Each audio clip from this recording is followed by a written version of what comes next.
Hello, everybody! Just like two random girls, I'm gonna be talking to you guys! Shoes. Woo! Yay! This is going really well so far. See you on the flip side. We don't care. We're gonna keep doing what we're doing. Oops, my bad. That's a big no. Because I curse like a sailor. Like a trucker. We got some stories. The theater. She my little friend. Temporary technical difficulties. A little piece of my soul dies every time I think about Inappropriate content coming your way.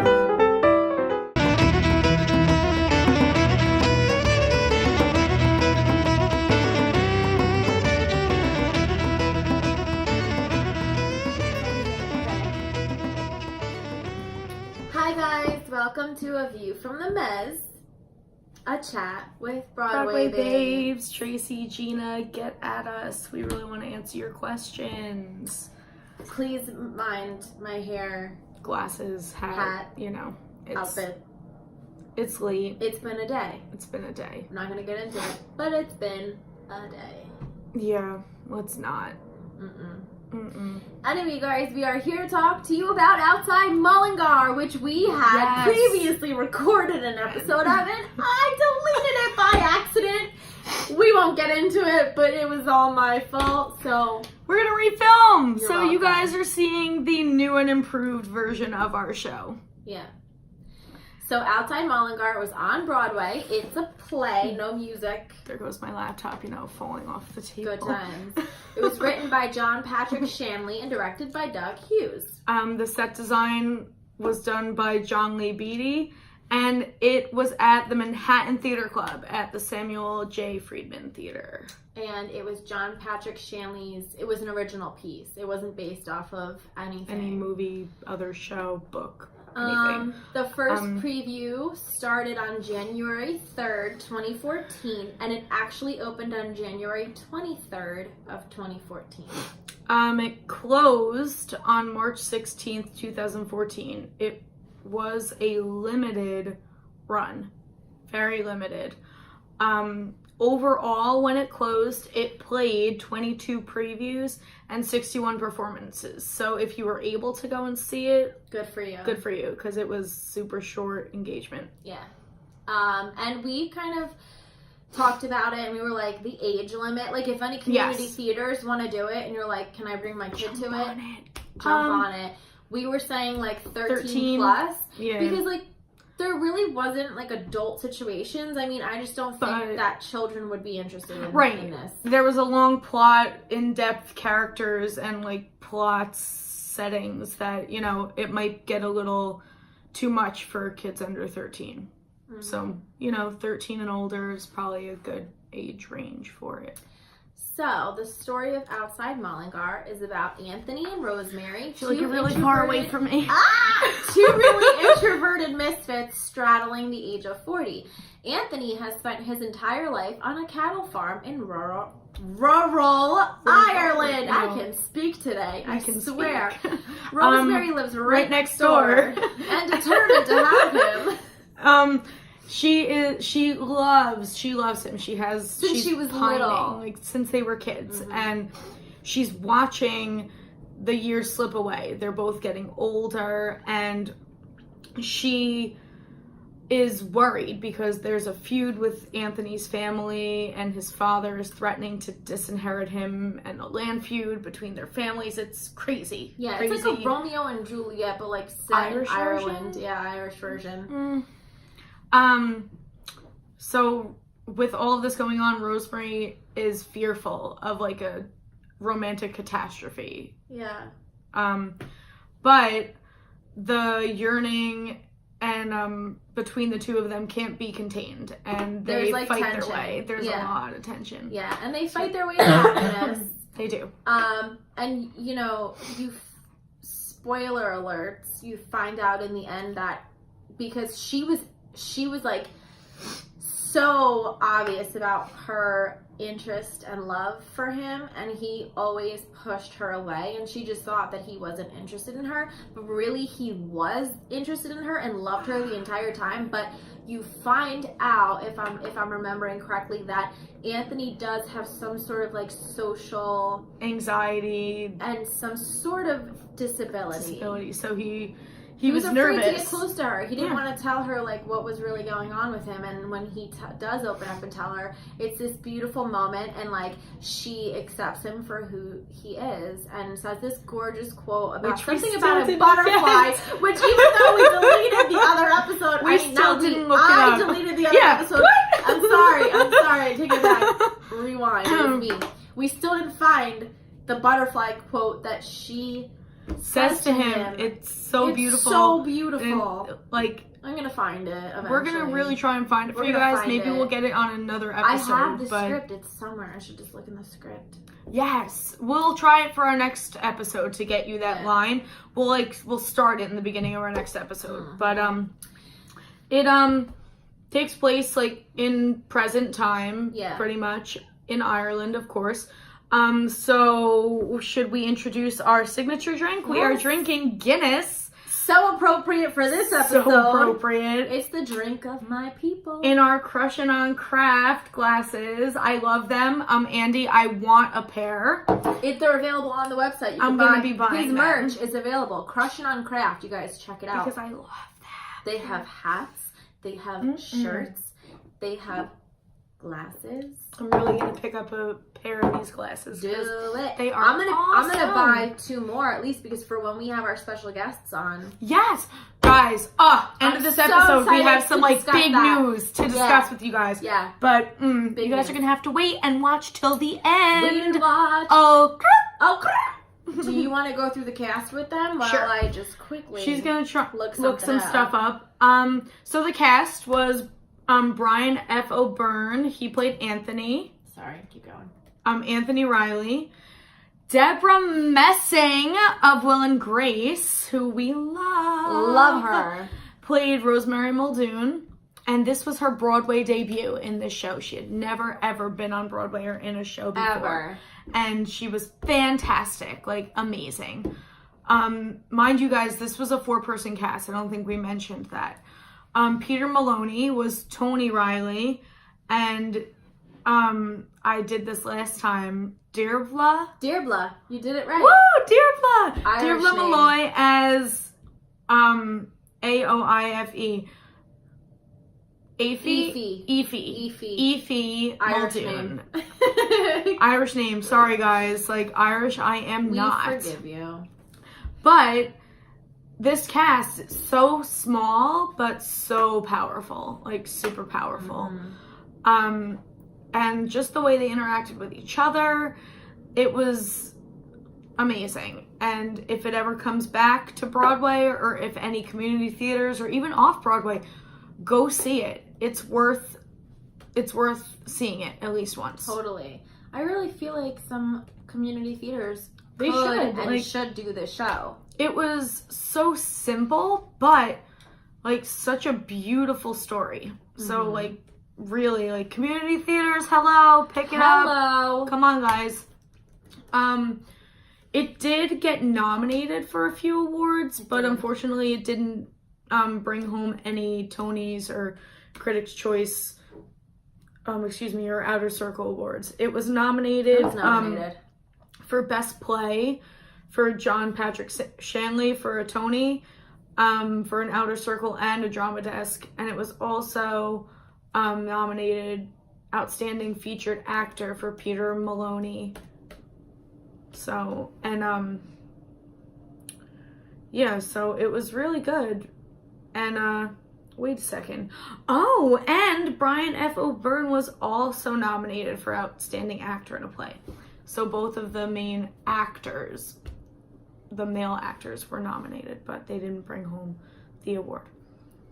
That's a shame. Yeah, but like we said, amazing show with a really great plot line and setting. Just a beautiful set. Beautiful story, a beautiful set. Really, just a really nice story about love and being afraid to express your feelings. Yeah, and being afraid to show who you are. Like, being afraid to show people who you really are.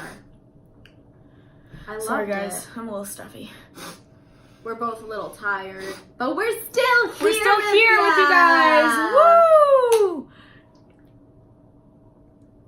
So, because we appreciate you guys for like hanging with us. And joining us and everything. Before we get into like some viewer questions and we took some polls. Big news, guys. We're now on YouTube. We have our own YouTube channel and we are officially on Apple Podcasts. So our audio can now be found on Apple Podcasts. Thanks to Tracy. Amazing. Guys, like, I was like, I'm usually pretty tech savvy. Like, she'll tell you guys. Always. Such a nerd. It took me forever to figure out how to get us on to Apple Podcasts. But I did it. So you guys, side note, obviously it takes place in Ireland, outside Mullingar. So if community theaters are looking to do it, just keep in mind, all 4 actors. How many actors? There's 4 actors. They need to be able to do an Irish accent. And like a legit one, like not a fake one. You cannot get away with not doing it. Takes place in Ireland. In Ireland. Like, Deborah Messing did a pretty sick Irish accent. Like, I didn't know she had it in her. Me either. So, do we want to do our polls? Poll first or our user question? Let's do the polls viewer first. User questions. And then same thing. It's viewer, been a user, long couple days. Seriously, wow. So, last weekend or the weekend before, Rent Live took place. Yes. And side note, we didn't watch it. And what we're hearing from people, we don't know if it's true or not. This is what we're hearing. So correct us if you want. Supposedly, it wasn't actually live. It was actually, they took the rehearsal from the night before that was pre-recorded, played it, and the only scene, supposedly, that was live when it was aired was the very last scene when they sang Seasons of Love. With all the originals, yes, that came back. And they did that because apparently one of the main guys the guy who played Roger got something? hurt during the dress rehearsal. So. But we asked you guys on our Instagram, we took a poll. Did you watch Rent Live?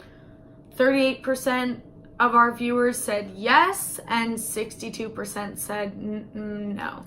Then we asked you guys, what did you think of it? And Fink Bailey said, I think it wasn't live, LOL. Broadway Kid said, And We the Free said, brought back so many emotions, awesome set and creative direction, vocals just okay. Which we couldn't comment on because we didn't see it. We didn't see it. I can't make a judgment. I saw like clips. It wouldn't be fair. It wouldn't be fair. I saw clips and like, yeah, you know what? I know a lot of people were hating on it, but people worked really freaking hard. Really hard. And we give you guys props. Like, that's a lot. Great job. Like, it's hard. That just woke me up. Okay. It's hard to perform in front of people. Also, we also asked you guys because Alanis Morissette's Broadway musical called Jagged Little Pill, it was just announced that it is officially coming to Broadway. So we asked you guys, what do you think about that? Chartreuse Monkey said yes. Broadway Kid said it's weird. And Zenny55 said, I'm only seeing it if David Coulier is a character in it. We didn't know what this meant. Guys, like last episode when we filmed it originally, we did some mad research. Yeah. And supposedly Alanis Morissette and David Coulier from Full House. They had something going on. Dated. They got something going on. And yeah, we actually like found something online and like they asked him about it because he thought one of her songs was actually written about him. Yeah. So they totally dated, guys. And what she said, she had like some snappy comments. Yeah, she had some like, whoo, like don't mess with her comments. He said, what he called her and he's like, what do I say when the media is asking me about like, the song? She basically goes, whatever you do you, like whatever you want to do. Damn, girl! But speaking of David Coulier, like Fuller House is coming to an end. And I'm like really upset about it. Well, so going off of that, who knows? Maybe it will become a musical because leading into our viewer question, Erin asked us, I just saw that Beetlejuice is now coming to Broadway. I can remember back in the 90s you had Rent and Phantom of the Opera and Cats. These were original shows with original scores. Then movies started to be based off of those shows. Today, it's the other way around. Grab any movie and make a show off of that. How do you guys feel about the future of Broadway and how much it's changed?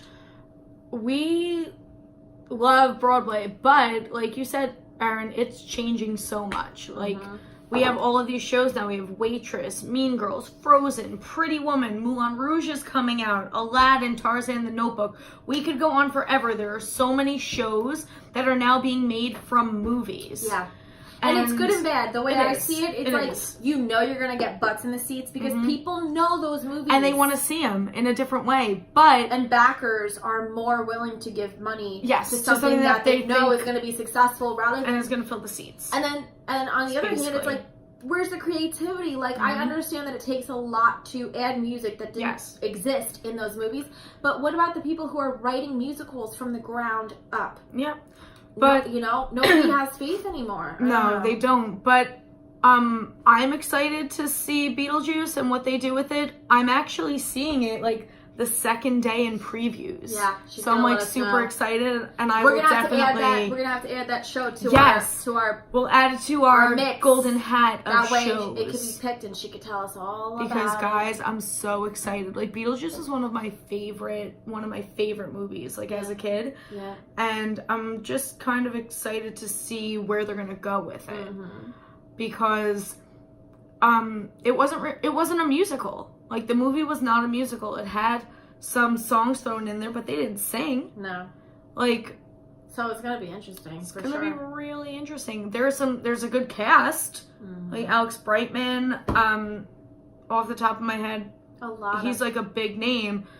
But he was in School of Rock. He was the original Dewey. So he has a good background in musical theater. Yeah. So I'm really excited to see what he does with this character. It's going to be interesting. It's going to be good. So we have some upcoming things to talk about. We'll put up the information. There is a cabaret coming in March from our friend Caitlin Gandolfi. So we will get that information to you guys. And tomorrow night, the show that I previously mentioned that I am in, The Divine Sister, we open tomorrow. Guys, it's not too late. Get your tickets. I'm going tomorrow. Woo! I'm going next week, and I'm probably going the week after. Because she's my best friend. Get it. Guys, see it. Okay? See it to believe it. We open tomorrow. We run for 3 weekends. It is so much fun. Not appropriate for children. It's a spoof on all the nun movies. So wait, I shouldn't go and see it? Oh, sorry. And discount ticket options. Oh wait, before we do that, Broadway grosses. I know I promised you guys that I would share with you guys Broadway grosses. Nothing has changed. Hamilton is still at the top, guys. Like maybe $100 here and there, but it's not worth us reading off verbatim like the same. It's the same grosses as the last show. So I will check the next episode, and if there are anything changes, guys, you know we're gonna update you. I promise. Discount ticket options. I want to talk to you guys about audience rewards. Audience rewards. Get on that website. It is free. You play a trivia game, and if you get answers correct, you get points, and then you can trade those points in to buy tickets to Broadway shows. Guys, you can look up the answers. You can look up the answers. If you don't know it, but like it's not school. It's not school. Like if you don't know what year like Phantom of the Opera first came out, Google. Like come on. It's right in front of you. It's free points to see. Cheating, but it's not really like cheating. It's not rocket science. Get audience come on, rewards. guys. So like for example, let's just say I don't know what it is right now. Let's say they're like Phantom of the Opera, 1,000 points plus $30 a ticket. There you go. Okay, guys, this is the website. Get at it. It is so easy. Free to sign up. Free. I've been using it since I was in college, and that was 10 years ago. Even longer for me, so let's not go there. You guys, we have some special guests coming on our show. I'm so excited. We have Matt and Andy, who are from Puffs the Play. That's in New York, off Broadway. You guys have definitely heard of it. It's going to be great. We also have, on February 16th, guys, we have get Rob ready. Kevlin. Kevlin. Sorry, Rob. Sorry. Kevlin. Who is performing. He is a singer. He's performing at Feinstein's 54 Below. Woo! His performance is happening on February 22nd at 9:30 p.m. Tickets are on sale now, but join us on February 16th because he's going to be with us, guys, with the Broadway babes. He'll be chilling with us, talking about his career, his like new CD coming what out, he's his doing. performance. And guess who's joining him at 54 Below? Billie Holiday. Jennifer Holiday. Please delete that. Wait, is Billie Holiday still alive? No. I was like, yeah, that's pretty cool. My brain. Guess who's joining him at 54 Below? Delete the whole thing. Jennifer Holiday. Because woo! From Broadway's Dream Girls. You better cut that. My head hurts. Anyway. What? Okay. And we also have I won't do the show anymore if you don't cut it. Our viewers will be so disappointed. I'm just kidding. We're also going to have Andre, one of my good friends, yes, who is so familiar with theater in the Philly world, Florida world, New Jersey world, you name it world. And he's also going to talk about, I can't believe you said that. Yeah. Andre is also going to talk about how he was this close to joining Hamilton on tour, but had to turn it down, and he will tell you why. And we also we're also going to have some younger guests, Michael Cochetta and his mom, Melissa Cochetta. Michael was in School of Rock on Broadway as a swing, so thank you. So we'll have them on and they'll talk about like what he's doing now, how he got into the theater, and like what it's like to be a Broadway mom, because you know, a Broadway kid, because it's not easy. Stay tuned. We got some good episodes coming up, guys. So once again, we have Matt and Andy from Puffs. We don't have a date set yet for them. We're currently working on scheduling, and same thing with Michael. Yes, Michael and Melissa, we're not sure yet. But Rob is February 16th and Andre is March 31st. Andre's March 31st, right? March 31st. I believe so. I'm going to check my phone, my calendar right now. You guys, if I put it in there. I didn't, but it's alright. I probably texted I think it's the 31st because I'm seeing Beetlejuice on the 30th. So you guys, I knew it was after that. But guys, like we have some awesome shows coming at you. Like stay tuned, don't miss them. Catch up, guys. Like if you haven't seen the first 2 shows yet, come on. Tracy's gonna pick our next show. I'm so excited. It's gonna be good. It would help. Here we go. Did you? I got one. All right. Let's see what it is. Picking out of the golden hat. What could it be? Oh, it's gonna be a sick show. What? You guys! All right, hold on, let me fold it. We're talking about Chicago. Can you guys see that? Because my big hand is in the way. Chicago. Don't mind my crappy handwriting. All right, guys. Thank you guys so much for joining us. It's gonna be a great show. I can't wait. It's gonna be like a 3-hour long episode because of right? how many people are in it. Thanks so guys for joining us. This is Gina and Tracy. Send us your stuff. We want to hear it. Yes, we do. A view from the Mezz. It's a new dawn. It's a new day. It's a new life. It's a new life for me. Oh, and I'm free.